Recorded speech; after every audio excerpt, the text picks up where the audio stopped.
Friends देख सकते हैं ये दैनिक भास्कर का न्यूज़पेपर है और दैनिक भास्कर का जो डीबी स्टार पेपर आता है उसका ये ग्वालियर एडिशन रहने वाला है। 4 जून 2023 का ये न्यूज़पेपर रहेगा। एमपी ग्रुप 5 भर्ती से संबंधित एक जानकारी इसमें आप लोगों को यहाँ पे प्रोवाइड कराई जा रही। सबसे पहले आप लोग यहाँ पे देखिए, एक यहाँ पे हेडिंग आपको यहाँ पे दी गई, ये मैं आपको यहाँ पे सबसे पहले रीड करके बताता हूँ। देखिए लिखा है, भर्ती नियम देखे बिना आयुष विभाग ने विज्ञापन निकाला, फिर परीक्षा में चयनित अभ्यर्थियों को गलत ठहराया, बाद में खुद की गलती समझ आई तो भर्ती निरस्त यहाँ पे कर दी। तो दोस्तों ये जो अपडेट यहाँ पे जो आया है एमपी ग्रुप 5 भर्ती से संबंधित तो यहाँ पे है, लेकिन नवंबर 2022 में जो परीक्षा आप लोगों की आयोजित कराई गई थी ड्रेसर की भर्ती, तो इसमें जो है कुछ यहाँ पे मनमानी यहाँ पे की गई है। और मनमानी यहाँ पे तो की गई है वो बात तो है, लेकिन 4200 कैंडिडेट के करियर के साथ यहाँ पे खिलवाड़ किया गया है, उनके साथ लापरवाही यहाँ पे बरती गई है। और 4200 कैंडिडेट्स इन्होंने जब अपना यहाँ पे फॉर्म फिलअप किया तो प्रोफेशनल एग्जामिनेशन बोर्ड के पास, जो कि अब एम्प्लॉय सिलेक्शन बोर्ड है, उनके पास करीब करीब 21 लाख रुपए जो है सिर्फ ड्रेसर की भर्ती से वहाँ पे उनको वहाँ पे परीक्षा शुल्क वहाँ पे पहुँची। अब इसी से संबंधित यहाँ पे विवाद यहाँ पे उठ रहा है। पूरा आर्टिकल मैं आपको यहाँ पे रीड करके बता देता हूँ। चलिए टाइम वेस्ट बिल्कुल भी हम लोग यहाँ पे नहीं करते हैं, पूरी जानकारी हम लोग यहाँ पे कवर कर लेते हैं। तो ये पूरा आर्टिकल है और यहाँ पे देखिए लिखा है, प्रदेश में एक तरफ मुख्यमंत्री 1 लाख युवाओं को रोजगार देने की दावा कर रहे हैं, तो दूसरी तरफ शासन के ही आयुष विभाग ने भर्तियों का विज्ञापन निकालने, परीक्षा लेकर अभ्यर्थियों का चयन करने के बाद पूरी प्रक्रिया ही निरस्त की जा रही। मामला आयुष विभाग में ड्रेसरों की भर्ती का है। आयुष ने इन पदों पर भर्ती के लिए प्रोफेशनल एग्जामिनेशन बोर्ड अब कर्मचारी चयन मंडल यानी ईएसबी के मार्फत परीक्षा करवाई थी। 4200 से ज़्यादा अभ्यर्थियों ने लाखों रुपए फीस देकर फॉर्म भरा। अभ्यर्थियों का चयन भी हो गया, लेकिन दस्तावेज सत्यापन के दौरान अधिकारियों ने अभ्यर्थियों को अयोग्य बता दिया। बाद में भर्ती नियमों का पालन नहीं होने का हवाला देकर भर्ती ही निरस्त यहाँ पे कर दी। आगे देखिए इसमें यहाँ पे लिखा है, अन्य पदों के लिए 56 अभ्यर्थियों को यही तर्क देकर अयोग्य ठहरा दिया। वहीं ईएसबी ने अपने परीक्षा शेड्यूल में यह भर्ती ही डिलीट कर दी। मतलब अभ्यर्थियों की फीस के पैसे वापस मिलेंगे या नहीं यह तय नहीं है। इसके आगे देखिए यहाँ पे लिखा है, पीईबी अब कर्मचारी चयन मंडल ने समूह 5 के अंतर्गत staff nurse, lab technician, dresser, pharmacist, compounder अन्य पदों पर भर्ती निकाली थी। इन पदों के लिए ऑनलाइन आवेदन की प्रक्रिया शुरू की गई। 13 पदों के लिए करीब 4200 अभ्यर्थियों ने आवेदन किया। परीक्षा शुल्क के रूप में 21 लाख रुपए भरे थे।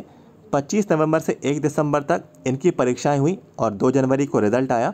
रिजल्ट में आयुष विभाग में कोड क्रमांक 33 में ड्रेसर पदों के लिए 13 अभ्यर्थियों का चयन किया गया। इसके बाद लिखा है, लेकिन मार्च में दस्तावेज सत्यापन के दौरान पहले तो उन्हें निर्धारित तकनीकी योग्यता नहीं होने का हवाला देकर अयोग्य ठहरा दिया। बाद में आयुष विभाग के आयुक्त ने आदेश जारी किया कि ड्रेसर की भर्ती वाले विज्ञापन में शैक्षणिक योग्यता व अनुभव मध्य प्रदेश होम्योपैथी, यूनानी महाविद्यालय व चिकित्सालय सेवा भर्ती नियम 2018 के अनुरूप नहीं है, इसलिए ड्रेसर के पदों पर पीईबी द्वारा की गई भर्ती निरस्त की जाती है। दरअसल सेवा भर्ती 2018 के मुताबिक ड्रेसर के पद पर नियुक्ति के लिए ड्रेसर का डिप्लोमा अनिवार्य है। इसके आगे लिखा है, यह डिप्लोमा ग्वालियर के संस्थान से करवाया जाता था, जिसे 2005 में ही बंद कर दिया गया था। भर्ती नियम के हिसाब से ऐसे ड्रेसर की नई भर्ती के लिए उन्हें अनिवार्य माना जा रहा है। तो ऐसा इसमें यहाँ पे बोला गया कि जो नोटिफिकेशन है उसमें आयुष विभाग के द्वारा जो नोटिफिकेशन निकाला गया था उसमें सिर्फ आपको बोला गया कि आपको 12th क्लास पास होना ज़रूरी है और साथ ही साथ इसमें आप लोगों को सर्टिफिकेट कोर्स आप लोगों से मांगा गया था, जैसा कि यहाँ पे देखिए लिखा भी हुआ है। तो इसमें लिखा है, हालांकि आवेदन करने वाले अभ्यर्थी बताते हैं कि इस पद के लिए आयुष ने माध्यमिक शिक्षा मंडल भोपाल अथवा किसी अन्य बोर्ड से 12वीं कक्षा के साथ प्राथमिक उपचार प्रशिक्षण प्रमाण पत्र अनिवार्य तौर पर मांगा गया था। विज्ञापन में यह कहीं नहीं लिखा कि प्रमाण पत्र किस संस्था से हो, कितने वर्ष के अनुभव का होना चाहिए या ड्रेसर का डिप्लोमा भी अनिवार्य है, तो ये कुछ भी यहाँ पे नहीं लिखा था। तो लिहाजा हज़ारों अभ्यर्थियों ने अपने अपने हिसाब से प्रमाण पत्र लगाकर भर्ती के लिए आवेदन कर दिया। चुने गए अभ्यर्थियों को उनको इसी प्रमाण पत्र को स्वीकार करने के बजाय आयुष विभाग ने उन्हें अयोग्य ठहरा दिया। जब 13 लोगों को अयोग्य ठहराया गया तो वेटिंग वाले अभ्यर्थियों ने भर्ती का मौका दिए जाने की बात यहाँ पे उठाई।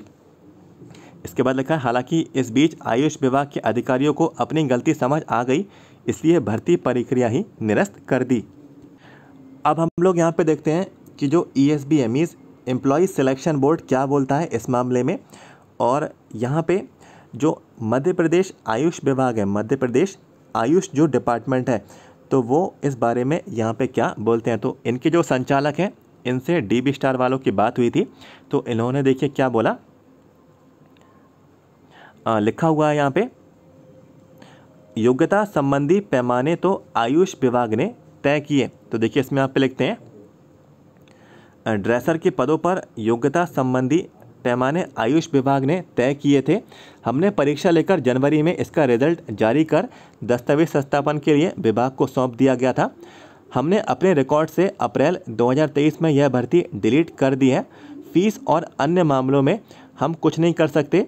आयुष विभाग के अधिकारी ही इससे संबंध कोई जवाब दे सकते हैं। और ये जो जानकारी है, जो संचालक ESB तत्कालीन PEB की ये संचालक, तो जो संचालक हैं इनके द्वारा ये बात यहाँ पे कही गई कि ESB की तरफ से कोई यहाँ पे गड़बड़ी नहीं हुई। जो भी गड़बड़ी है वो किसके तरफ से है, ये MP आयुष डिपार्टमेंट है, इनके अधिकारी जो है जवाब दें कि फ़ीस वापस करनी है या फिर नहीं करनी।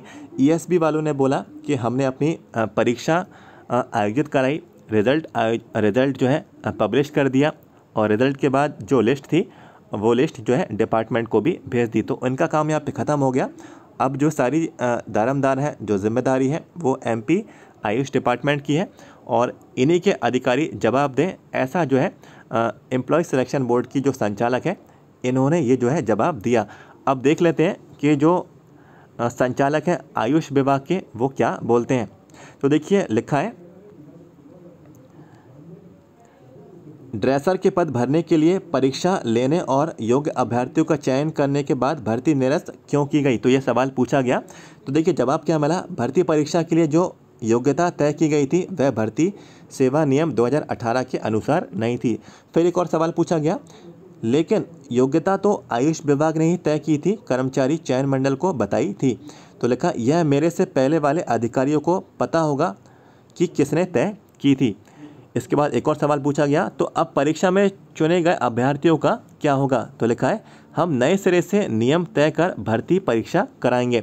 फिर एक और सवाल पूछा गया फीस को लेकर, जो सबसे ज़्यादा महत्वपूर्ण लिखा है, पहले की परीक्षा में हज़ारों अभ्यर्थियों ने लाखों रुपए फीस भरी थी, उसका क्या होगा। तो देखिए लिखा है, फीस लौटाना है या नहीं, ये अगली परीक्षा में समायोजित करना है या नहीं, यह कर्मचारी चयन मंडल की तय करना है, हम इससे कुछ नहीं कर सकते। और ये जो बात है संचालक आयुष विभाग द्वारा कही जा रही है।